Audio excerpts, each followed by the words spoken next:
And we're back in my truck. So we're on our way to a service call. It's for a mini split, and it's not heating or cooling or doing anything from what I understand. So let's go see what's going on. So here we go. All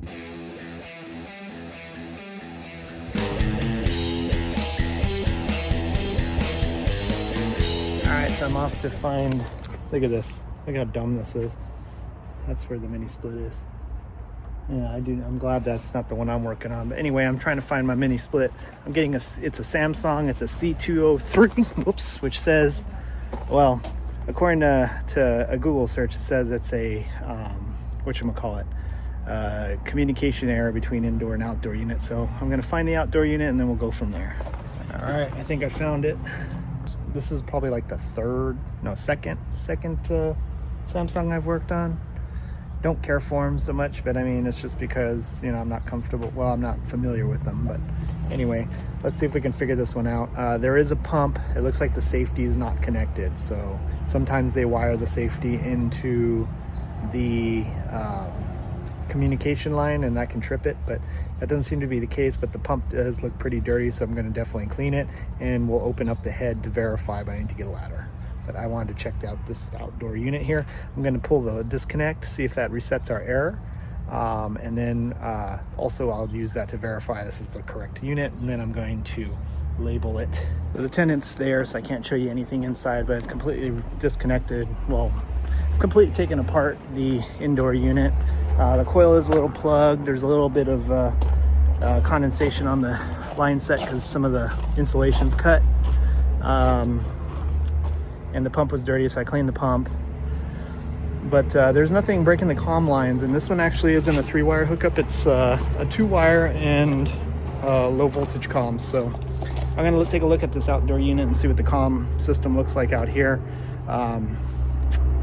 Yeah, it could just be a reset. Could fix our issue, but I just want to make sure. Maybe some bugs got into it and caused it to mess up. So. Yeah, so it does use a low voltage communication system. This is my line voltage, I believe. Yeah. So it might be 240. Actually, I could take a look here. Yeah, it is 240. So they just used the wrong kind of wiring. They used Romex cable to power the indoor unit, and then they have this comm wire here is the communication. So we're gonna make sure all that's tight, and then we'll make sure the inside's tight as well.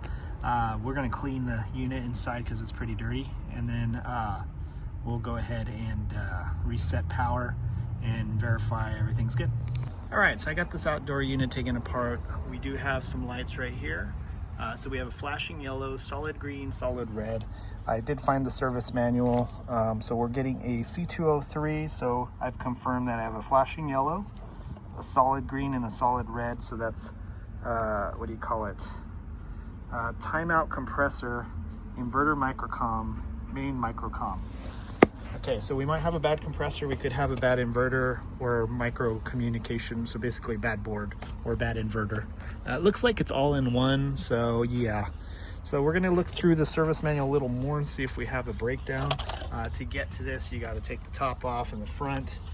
Actually, now that I'm looking at it, you don't even need to take the front off, but basically this sits right here and you just pop that off and you can see the lights. So that's actually nice that they put the hole there so you can see the lights without having to try to squish under all that stuff. So yeah, so it looks like we got a compressor timeout situation. That could be either the compressor's bad, the control board's bad, or whatever it is, our issue's out here somewhere. All right, so this is super annoying. We have the service manual here, and the error code doesn't have a breakdown like these do. So there's actually multiple breakdowns. Like for instance, we have this one, which is the C463, and it breaks you down, tells you what to check. The error code I'm getting, I only show what it is, but it doesn't tell me how to check for it. So I do know there's something up with the compressor or the inverter. We're gonna go ahead and kill power. And we need to let it chill for, I don't know, a good like minute and a half just to make sure everything gets discharged.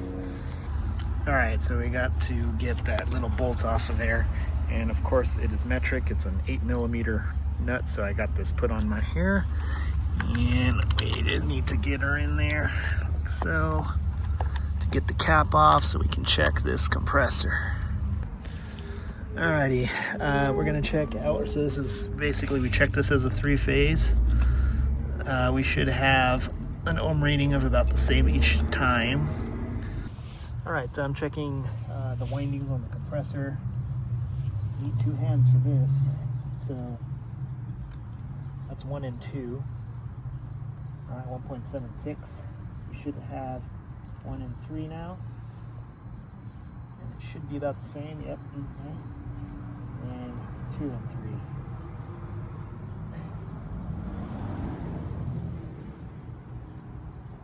Okay, so that looks good, so we're going to go to ground.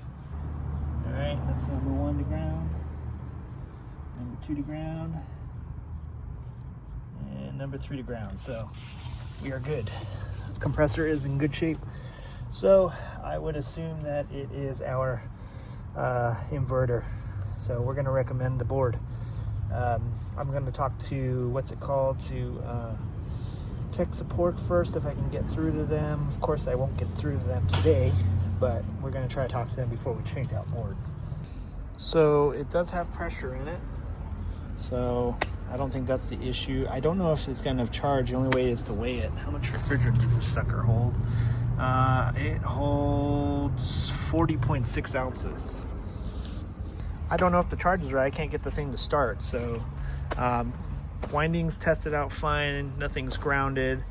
I suspect that there's an issue with this. I'm going to look through the service manual, see if there's something I can check further. We're going to see if there's a fuse in there and see if that's the issue. But according to this, it should give me an error code showing there's a bad fuse. So I suspect there's an issue with this. But it doesn't tell me how to check this thing. It's so annoying. I can't believe that they have the error code listed, but it doesn't tell you what to do with it. It's stupid. So anyway, not liking Samsung. The indoor unit comes apart. The head comes apart pretty easily, and it looks like that blower motor would be pretty easy to take apart. You don't have to take the thing off the wall. So there are some pros, but as far as the diagnostic process, it sucks. Terrible. And I don't like the service order, or the service the service manual. Stupid. Anyway, you can tell I'm kind of grumpy right now, and it's just because I just don't like throwing parts at systems. I'm back on this one. So I've talked to tech support, and they gave me this bulletin. But basically, you can see here that the revision date on this is March 14th of 2025, this year.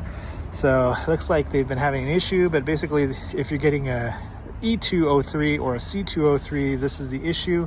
After talking to them, they were basically telling me that the outdoor fan motor may be shorted and it causes that error code. So basically what we're going to do is we're going to kill power for at least 15 minutes, which I've already done. And then we're going to locate the plug for the fan motor that's plugged into the board and unplug it. Then we're going to restore power. If the code clears, the motor's bad.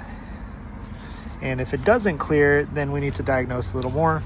I did bring a motor and a control board just in case, because this is kind of far away, so that way we don't have to, drive back and forth and whatnot. So anyway, let's go ahead and find the plug. Okay, so first things first, we want to find our wire, which is right here. So we're gonna go ahead and disconnect it. All right, cool. Make sure it's not going to short on anything. We're going to restore power, go inside, and see if our error code cleared.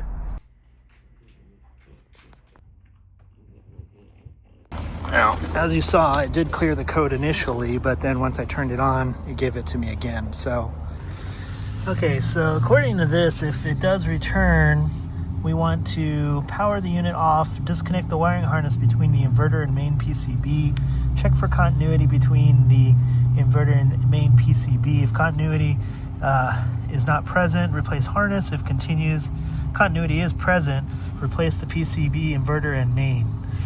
So there's only one board, which is this guy. So there's not going to be a harness. All right, so we have the heater board and we have the main. And I don't see an inverter board here either. So it doesn't look like this one has 2 separate boards. Yeah, there's only one board in here. So there's going to be no wiring harness. So pretty much we're going to have to replace the board. All right, well, hopefully you guys don't get too much motion sickness, but we're going to go ahead and replace this board here because that's what it says, because we don't have a harness. And even if there is, we got to remove the board to get to it. So we're going to take these 3 screws out here. These screws are holding down the chip down to the heat sink. So there might be a little bit of whatchamacallit, thermal paste, which they didn't give me any. So we'll see if I have some on the truck. Okay, so we removed these 3 screws from the heat sink. There's one more right here. Okay. There's a clip right here. I'll pop that clip. Okay, and then we're just going to kind of wiggle it up here so we can kind of see what's under there. So we got to unplug some stuff. And of course they didn't give us any wiggle room. And there's like a bottom right here, so you can't put your hand in under there. Okay, that board removed. Alright, so we got some of this thermal paste.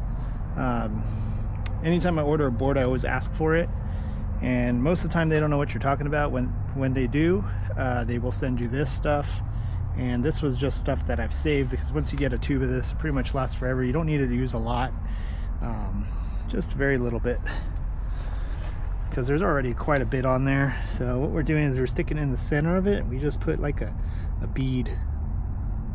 It's one little bead right in the center. As you could say, that's the size of a really big rice grain. And just put it right in the center, and then once we squish it down, it'll spread out. You don't need a lot. That's probably too much. Okay. But yeah, always ask anytime you're ordering a PCB board for a mini split or a VRF system, always ask for thermal paste. If sometimes it comes with it, save the tube, because you're not going to use that whole tube. Alright, so we're going to go ahead and finish plugging our stuff in here. Let's see, this one goes here. Now we need to do our heatsink screws. There's 3 of them. And when you're doing this, make sure you use a screwdriver, don't use a drill, because you will damage it otherwise, and you don't want to do that. Alright, so now we need to hook up our fan motor, and then hopefully this fixes our issue. So since we got this board out, we'll go ahead and check a few things. There, I did notice that there's a fuse on there. Okay, let's go ahead and restore power and see if we still have this error code. Alright, the unit's running, so it looks like we just had a bad board. So that's awesome. Yeah, so before it wouldn't even turn on. Yep, it's getting warm. Cool. So we're gonna start putting this back together and let her run. We'll check her with the thermal imager. Yeah, so if you ever have a Samsung mini split and you're getting a C203 or an EP245, this is the process you want to follow. So it's either going to be the fan motor is bad, or the control board, or the control board is bad. In this case, it was the control board. So, yeah. So I don't know. I don't see any physical damage on the thing, but must be internal. Thanks for watching. Make sure you like and subscribe, comment, tell me what a horrible technician I am. Hit that bell notification, and follow me on Instagram, Facebook. And if you like the tools that I'm using, like these brand new ones, which will be featured in a Tool Tuesday, visit my Amazon store or click the links on the screen, and we'll see you on the next one. Thanks for watching.